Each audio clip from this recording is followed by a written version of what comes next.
الحمد لله نحمده ونصلي على رسوله الكريم اما بعد فاعوذ بالله من الشيطان الرجيم بسم الله الرحمن الرحيم والذين هم لأماناتهم وعهدهم راعون والذين هم بشهاداتهم قائمون والذين هم على صلاتهم يحافظون اولئك في جنات مكرمون۔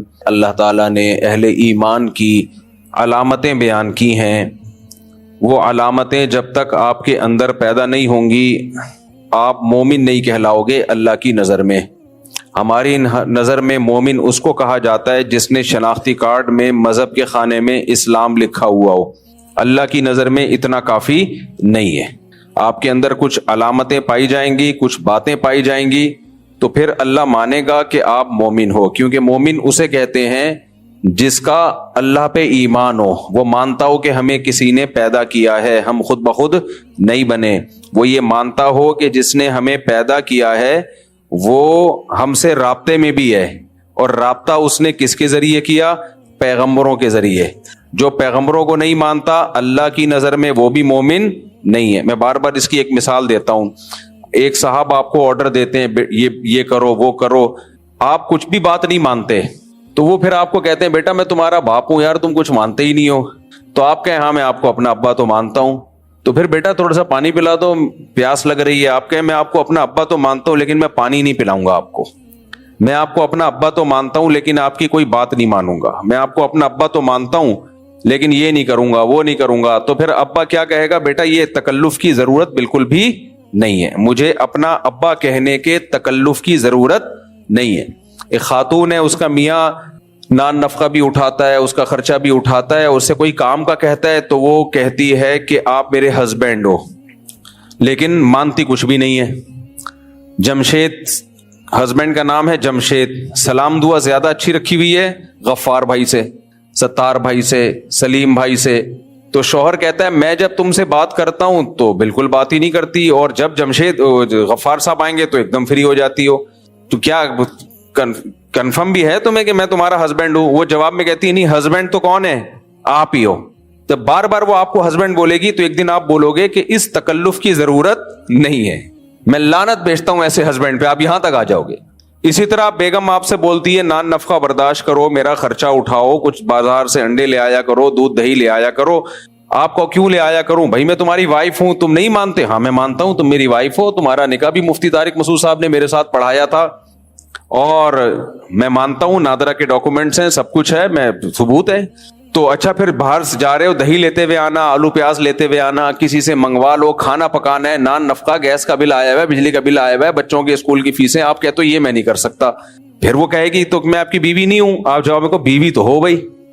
تو ایک دن غصے میں آ کے وہ بیوی کیا کہے گی؟ یہ جو مجھے اپنی وائف کہتے ہو اس تکلف کی ضرورت بولو نہیں ہے۔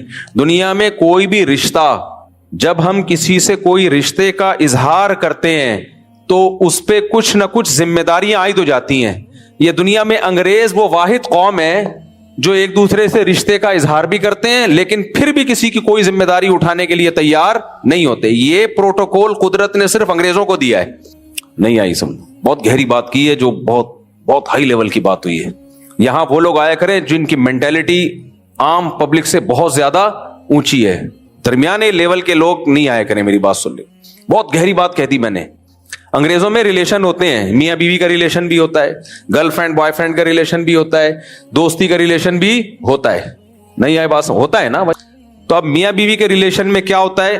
شوہر کے ذمے بیوی کا نان نفقہ نہیں ہے۔ ریلیشن دیکھو، یعنی بیوی شوہر سے یہ نہیں کہہ سکتی کہ گیس کا بل تم دو، بجلی کا بل تم دو، بلکہ دونوں آدھا آدھا دیں گے، سمجھ رہے ہو؟ شوہر بیوی سے یہ نہیں کہہ سکتا میرے سر میں درد ہو رہا ہے چائے بنا کے پلاؤ۔ اگر شوہر نے بیوی سے یہ کہہ دیا تو بیوی کے سر میں بھی درد ہونا شروع ہو جائے گا کہ مجھے یہ کیوں کہا، میں کوئی نوکرانی ہوں؟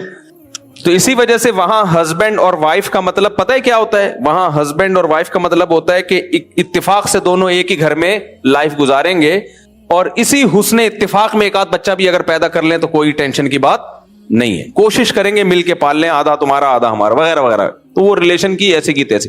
وہاں باپ بیٹے کا ریلیشن بھی ہوتا ہے، اگر باپ ہو تو پھر ریلیشن بھی ہوتا ہے، لیکن اس ریلیشن میں کیا ہوتا ہے؟ کوئی ایک دوسرے کے حقوق بولو نہیں، کچھ بھی نہیں ہے۔ تو یہ یہ ریلیشن نہیں ہوتا, یہ انڈیویجولزم ہے. آج کل ایک اور بدعت ہماری سوسائٹی میں چل پڑی ہے. ابا مر گئے, آپ کا کل کوئی پروگرام تھا, آپ اس پروگرام میں چلے گئے بڑے ہنسی خوشی, لوگ کہہ رہے ہیں دیکھو کیسا پروفیشنل آدمی ہے, اپنے پروفیشن کو اپنے تمام رشتوں پہ اس نے ترجیح دی ہے. ابا کی پرسوں یا کل ڈیتھ ہوئی ہے اور یہ کام پہ پہنچا ہوا ہے, ویل ڈن ویل ڈن. یہ ہوتے ہیں عزم کے پکے. میرے بھائی ایک بات خوب اچھی طرح سمجھ لو, یہ جو انڈیویجولزم ہے نا, اس کو بہت بہترین نعروں میں اور خوبصورت شیرے میں ڈبو کے زہر کھلایا جا رہا ہے آپ کو. یہ اس کی علامت ہے. آپ کے ابا کا آج ڈیتھ ہوئی اور آپ آفس چلے گئے, اس کا مطلب یہ نہیں ہے کہ آپ اپنے آفس کے ساتھ مخلص ہو. اس کا مطلب یہ تمہارا اپنے باپ سے کوئی ریلیشن تھا ہی نہیں, جس کی موت پہ تمہیں اتنا بھی غم نہیں ہوا کہ تم ایک دن کی چھٹی کر لیتے. نہیں آئی میرا خیال ہے بات سمجھ میں. آج اس کو بھی بڑے اچھے الفاظ سے پیش کیا جا رہا ہے, باپ مر گیا ہے تو اس پہ کوئی فرق نہیں ہے, اس کا ڈرامہ اسی طرح سے چل رہا ہے. ایک ایکٹر نے اپنا بیان دیا, بہت پرانی بات ہے, اب غیبت نہیں ہوگی کسی کی. اس نے کہا میں ایک پروگرام میں تھا, میں ایکٹنگ کر رہا تھا, ڈرامہ بنا رہا تھا, مجھے اطلاع میرے میرے باپ کی ڈیتھ ہو گئی ہے, لیکن میں نے اسی شو کو کنٹینیو رکھا. لوگوں نے بڑی کلیپنگ کی, واہ واہ زبردست. بھائی تیرے باپ کی موت ہوئی ہے, تیرا کوئی ریلیشن نہیں ہے اپنے باپ سے, تیرے پاؤں سے زمین نہیں نکلی سن کے. لیکن یہ جو سیکولر لوگ ہیں, یہ جو نام نہاد لبرل لوگ ہیں نا, ان کے جب آپس کے ریلیشن ختم ہو گئے, باپ بیٹے کا ریلیشن ختم, ماں اولاد کا ریلیشن ختم, میاں بیوی کا ریلیشن ختم, تو انہوں نے یہ ماننے کے بجائے کہ ہماری اور جانوروں کی زندگی میں فرق ختم ہو گیا ہے, یہ ماننے کے بجائے اس ریلیشن کے خاتمے پہ لیبل بہت اچھا لگا دیا کہ ہم اپنے پروفیشن سے کیا ہیں, مخلص. نہیں آ رہی سمجھ میں بات؟ تو بڑا اچھا لیبل لگا دیا. میں اس کی پھر وہی مثال دیتا ہوں جو میں نے ایک دفعہ بیان میں دی تھی, پھر میں آگے چلتا ہوں. میں نے آپ کو بتایا تھا نا, کینیڈا میں ایک مولانا صاحب مجھ سے ملے, 35 سال پہلے وہ کینیڈا گئے تھے. تو 35 سال پہلے انہوں نے بڑی دین کی خدمت کی, تبلیغی جماعت سے ان کا تعلق تھا, بہت اللہ نے ان کو نوازا. کہتے ہیں یہاں لوگوں کو حلال کھانے کو نہیں ملتا تھا. کہہ رہے 35 سال پرانی بات ہے کہ میں ایک ہاسپٹل میں گیا تو ایک خاتون انگریز عورت میک اپ میں پوری چمک چھلو بنی ہوئی, وہ لوگ بنتی نہیں ہے, ان کے حساب سے جو بھی چمک چھلو ہوتا ہے وہ بنی ہوئی آئی ہوئی ہیں ہاسپٹل, اور کہہ رہی ہیں کہ غصے میں بیٹھی ہوئی ہیں. میں نے کہا کیا ہو گیا بھائی؟ کہتی ہیں ایکچولی میرے ہسبینڈ کی ڈیتھ ہو گئی ہے, تو ڈیتھ ہوئی ہے, رات کو اٹیک ہوا ہے اس کو, آج اس کی باڈی کو میں ہاسپٹل میں لے کے آئی ہوں, کچھ سائن وغیرہ میں نے کرنے, پھر یہ لوگ دفنائیں گے, تو سائن کروانے میں مجھ سے ڈیلے کر رہے ہیں, مجھے آفس کی دیر ہو رہی ہے, اور یہ سائن کروانے میں کیا کر رہے ہیں. نہیں آئی میرا خیال ہے بات؟ کہتے ہیں میں نے کہا یار ہمارا باپ کی یا ہماری عورت میں شوہر کی ڈیتھ ہو جائے, پہلی بات وہ ایسے چمک چھلو نہیں بنے گی وہ, دوسرا کم از کم اس دن تو آفس سے چھٹی کرے گی نا, کیا خیال ہے؟ اس کے تو ہوش ہی ٹھکانے نہیں ہوں گے. میرا میاں چلا گیا اور میاں بھی رات گھر میں ساتھ تھا, یہ نہیں کہ کوئی میاں الگ رہ رہا ہے اور بیوی الگ, اکٹھے رہ رہے ہیں. نہیں آئی میرا خیال ہے بات؟ اس لیے میرے بھائی میں بار بار کہتا ہوں, یہ تم مذہب کو جو چھوڑ رہے ہو نا, مذہب سے جو, اس سے تمہیں عیاشی نہیں ملے گی, اس سے واٹ لگ جائے گی تمہاری. صحیح ہے نا؟ ایسی محبتیں مارکیٹ سے کیا ہو جائیں گی, شارٹ, ختم. کل تم مرو گے, تمہارا بچہ جا رہا ہوگا آفس 3 پیس سوٹ اور ٹائی میں, کہہ رہے بھائی جو مرنے والا تھا مر گیا, اب میں کیا کروں. میرے پاس تو ایسے ایسے واقعات ہیں, ہوش اڑا دیں آپ کے. تو کہتے ہیں میں حیران کہ یار تجھے کوئی غم نہیں ہے. میں ہی نہیں کہہ رہا, ساری انگریز عورتیں ایسی ہوتی ہیں, کوئی غم زدہ بھی ہوتی ہے, کسی کا کوئی بھی ریلیٹو دنیا سے چلا جائے کچھ نہ کچھ غم تو ہوتا ہے نا. لیکن جب اس طرح کے کچھ واقعات سامنے آنا شروع ہو جائیں تو اس سے اتنی بات تو پتہ چل جاتی ہے کہ فیوچر سب کا یہی ہے, کیونکہ جس ٹریک پہ وہ چل پڑے ہیں نا, اس ٹریک کا انجام کیا ہے بولو, وہ یہی ہے. اینڈ میں سب ایسا ہی ہو جائیں گے, اینڈ میں سب ایسے ہی ہو جائیں گے, کوئی ریلیشن آپس میں نہیں رہے گا. تو کہہ رہے ہیں وہ چمک چھلو بنی ہوئی اور کہہ رہی ہے ایکچولی مجھے دیر ہو رہی ہے, میرے ہسبینڈ کی ڈیتھ باڈی پڑی ہوئی ہے اور مجھ سے سائن لے رہے ہیں, مجھے آفس کی دیر ہو رہی ہے. کہہ رہے میں نے کہا بھائی کوئی سوگ بھی کوئی چیز ہوتی ہے. تو ایسے ہی آج کل یہ بھی بہت سوسائٹی میں چل پڑا ہے کہ ابا مر گئے, بھائی مر گیا, کوئی غم ہی نہیں ہو رہا میرے بھائی. تو اس کو آپ اچھا لیبل لگاؤ, آپ بولو ماشاءاللہ کتنا صبر ہے. صبر جب ہوتا ہے جب غم ہو اور آپ صبر کریں, غم ہی نہیں ہو رہا, اس کو صبر نہیں کہتے ہیں. اس کو کہتے ہیں آپ کو کوئی محبت 2 ٹکے کی بھی نہیں تھی اپنے باپ سے یا اپنی ماں سے. باپ سے بڑی کوئی نعمت ہو سکتی ہے کیا؟ ہم یہ نہیں کہہ رہے بے صبری کا مظاہرہ کرو آپ, لیکن یہ جو انڈیویجولزم ہماری سوسائٹی میں آ رہا ہے نا, کوئی بھی کسی پہ ڈیپینڈ نہیں کرتا, رشتے آپس میں ختم, تو یہ ہمارا نہیں ہے. یہ کہاں سے آ رہا ہے؟ یہ سارا مال ہمارے پاس, کیونکہ مذہب گیا تو رشتے گئے. تو میں اس پہ بات کر رہا تھا کہ جب بھی آپ کا کسی سے رشتہ ہوتا ہے, کوئی تعلق ہوتا ہے, تو اسلام میں اس تعلق کا مطلب یہ ہوتا ہے کہ کچھ ذمہ داریاں وہ اٹھائے گا, کچھ ذمہ داریاں آپ, اور اس ذمہ داریاں اٹھانے کی بیس ریلیشن ہوگا, کانٹریکٹ نہیں ہوگا. نہیں آئی بات میرا خیال. دیکھو جب آپ ہوٹل میں جاتے ہیں کھانا کھانے کے لیے, تو جو ویٹر ہے آپ کی خدمت کرتا ہے, پہلے آئے گا میز صاف کرے گا, پھر آپ سے پوچھے گا کیا کیا چاہیے, پھر آپ کہیں گے, پھر وہ پوری لسٹ پیش کرے گا, چنے کی دال ہے, ماش کی دال ہے, کڑھائی ہے, بکرے کی کڑھائی ہے, دمبے کی کڑھائی ہے, اور چانپ ہے, اور فلانا ہے, ڈمکان ہے. پورے لوگ رٹے لگا کے آئے ہوئے ہوتے ہیں, کیا چاہیے آپ کو. آپ نے 20 چیزیں پڑھنے کے بعد بولے چنے کی دال چاہیے. نارمل لوگ یہی کر رہے ہوتے ہیں. یہ ایک لطیفہ یاد آ رہا ہے مجھے. اوقات دال کی ہوتی ہے, لیکن وہ بھرم ایسے مار رہے ہوتے ہیں, چانپے بھی ہیں, اچھا ملائی بوٹی بھی ہے, اچھا یہ بھی ہے, اچھا وہ بھی ہے. ایسا ہے کہ ابھی کچھ کبھی کبھار سبزی بھی کھانی چاہیے, ایسا کر 2 دال لے آ. تو بھرم بھی ہو گئے کہ اتنے بڑے سیٹ ہیں کہ کبھی کبھار یہ سبزی بھی کھا لیتے ہیں. تو آج ان کا سبزی کھانے کا دل کر رہا تھا. تو یہ بھی بھرم ہوتے ہیں لوگوں کے. وہ ہے نا, وہ ایک گھر میں کیا ہوا, ایک مہمان آ گئے, غریب لوگ تھے. تو اب مہمان نے بیگم سے بولا کہ گھر میں کیا ہے, اس نے کہا دال ہے. کہا یار سوری, میزبان نے بیگم سے بولا کہ گھر میں کیا ہے, بیگم نے بولا دال ہے. اس سے بولا یار تو بھائی بےزتی ہو جائے گی, جب مہمان کے سامنے دال رکھیں گے مہمان بولے گا تم تو غریب لوگ ہو.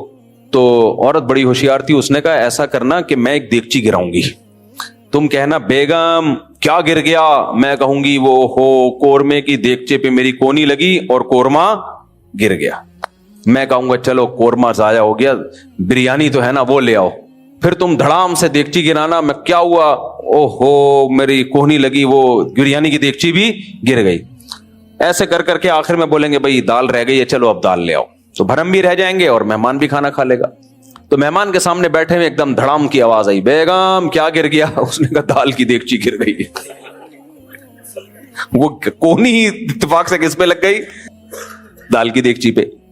تو خیر, تو جو ہوٹل میں ویٹر ہے وہ بھی آپ کی خدمت کرتا ہے, کیا خیال ہے, وہ بھی آپ کی خدمت کرتا ہے. اور جو ہوٹل کا اونر ہے وہ بھی بعض دفعہ آپ کے پوچھ لیتا ہے کھانا کیسا لگا آپ کو, اگر اچھا نہیں لگا تو بتا دیں, آئندہ ہم تھوڑا سا مرچیں کم ڈالیں گے. ایک تو ہوٹل والوں کو اور دعوت والوں کو میں ایک سجیشن دیتا ہوں, لازمی, میرا موضوع نہیں ہے لیکن لازمی ہے. آج کل ہوٹلوں میں, بریانیوں میں, کھانوں میں نمک بہت زیادہ ڈالا جا رہا ہے, دعوتوں میں, کہتے ہیں ٹیسٹ کے لیے. اس سے لوگوں کا بیڑا غرق ہو رہا ہے. جو بلڈ پریشر کے مریض ہیں نا, وہ گھر جا کے سوتے ہیں اور صبح جب اٹھتے ہیں تو ان کا کوئی نہ کوئی دماغ کی رگ بلڈ پریشر کی وجہ سے پھٹ چکی ہوتی ہے. یہ بہت دفعہ تجربہ ہو رہا ہے مجھے. نمک کیا کی زیادتی, نارمل نمک تو ٹھیک ہے, نمک کی زیادتی 40-50 سال کے بعد نا بہت تباہی ہے, یہ بہت تباہی ہے. تو جو پرہیز کرنے والے لوگ ہیں وہ بھی دعوتوں میں پھوڑ پھاڑ کے آ جاتے ہیں. اچھا خاصا نمک قورموں میں اور ان چیزوں میں آج کل ڈالا جا رہا ہے. تو کھانا پکانے والوں کو ہی احتیاط کر لینی چاہیے کہ بھائی نمک نارمل ڈالو, جس کو زیادہ چاہیے ہوگا وہ اپنے آگے خود ڈال لے گا. تو صحت کے بارے میں اتنی اویئرنیس ہونی چاہیے. بلڈ پریشر بہت ہی خطرناک قسم کا سائلنٹ کلر کہا جاتا ہے اس کو, چھپا ہوا قاتل, اور یہ سب سے زیادہ شوٹ کرتا ہے کچے نمک سے یا تیز نمک سے. کچا ہو تو اور زیادہ خطرناک ہے, وہ پکا ہوا ہو تو کم خطرناک ہے, لیکن تیز نمک جتنا ایک دم بی پی, آپ صرف یوں رکھ لیں گے نا بی پی ہائی ہو جائے گا. اور بلڈ پریشر کی بیماری بہت زیادہ کامن ہو چکی ہے ہماری سوسائٹی میں. تو اب وہ جا رہے ہوتے ہیں, پھوڑ پھاڑ کے آ رہے ہوتے ہیں, رات کو لیٹتے ہیں, پتہ ہی نہیں چلتا, کبھی فالج ہو جاتا ہے بی پی کی وجہ سے, 20 قسم کی مسائل کھڑے ہو جاتے ہیں. میں نے تو دیکھے مرتے ہوئے لوگ, اس لیے کہہ رہا ہوں میں. تو اس لیے کھانے میں, گھروں میں بھی اس کا خیال کریں کہ کچا نمک نارمل, میں نہیں کہہ رہا کم کریں, نمک کی کمی بھی نقصان دیتی ہے, نارمل نمک ہونا چاہیے. جس کو ڈالنا ہوگا اپنے آگے ڈال دے گا. بعض لوگ کھانا کھا رہے ہوتے ہیں, اکٹھا بڑھ کے نمک ڈال دیتے ہیں. ابے تیرے کو نمک زیادہ پسند ہے تو اپنے چکر میں دوسروں کو کیوں کھلا رہا ہے, دوسروں کو تو کیوں نمک زیادہ کھلا رہا ہے بھائی. تو خیر, تو وہ جو ہوٹل کا بیرا ہے, ویٹر ہے, وہ آپ سے آ کے پوچھتا ہے. جہاز میں ایئر ہوسٹس آپ کی خدمت کرتی ہے. تو یہ لوگ آپ کے چچا لگتے ہیں یا ماموں لگتے ہیں, بولو کیا لگتے ہیں؟ یہ بھی تو آپ کو بھائی مفتی صاحب ریلیشن کی وجہ سے آپ کی ہر شخص پہ ایک دوسرے کی ذمہ داریاں آتی ہیں. تو ویٹر بھی تو ہماری خدمت کر رہا ہوتا ہے, ہمارا ملازم بھی تو ہماری خدمت کر رہا ہوتا ہے, گھروں میں ماسیاں بھی تو ہماری خدمت کر رہی ہوتی ہے. دیکھو یہ خدمت کانٹریکٹ کی بیس پہ ہوتی ہے, ایک ایگریمنٹ کی بیس پہ ہوتی ہے.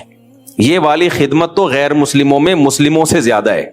اسلام میں یہ والی خدمت، جب اسلام رشتے جوڑنے کا کہتا ہے تو اس سے یہ والی خدمت مراد نہیں ہوتی. یہ والی خدمت گورے زیادہ اچھی کرتے ہیں. وہاں اگر کسی ملازم سے آپ کا کانٹریکٹ ہو جائے نا تو وہ پوری ذمہ داری پوری کرے گا، اپنی پیسے بھی لے گا اور ذمہ داری بھی پوری کرے گا. ہمارے ہاں کسی سے کانٹریکٹ ہو جائے، آپ کا کوئی ایگریمنٹ ہو جائے اور آپ نے ایڈوانس پیسے دے دیے تو پیسے لینے کی ذمہ داری وہ پوری کرے گا، خدمت کرنے کی ذمہ داری میں وہ ڈنڈی مارے گا. تو جو ریلیشن کی بیس پہ خدمت ہوتی ہے وہ کسی کانٹریکٹ بیس پہ بولو نہیں ہوتی، اس میں کوئی مفاد نہیں ہوتا. ایئر ہوسٹس میری اور آپ کی خدمت کرتی ہے، تنخواہ ملتی ہے، اس کے پوائنٹس بڑھتے ہیں. ویٹر میری اور آپ کی خدمت کرتا ہے، ہم سے آ کے کھانے پینے کا پوچھتا ہے، اس کی تنخواہ ہے. اسلام جس خدمت کا قائل ہے وہ ریلیشن بیسڈ ہوتی ہے، اس میں آپ کا کوئی ذاتی مفاد نہیں ہوتا. یہ والی خدمت غیر مسلموں میں ختم ہو گئی ہے. اب سمجھ میں آیا میں کیا کہنا چاہ رہا ہوں؟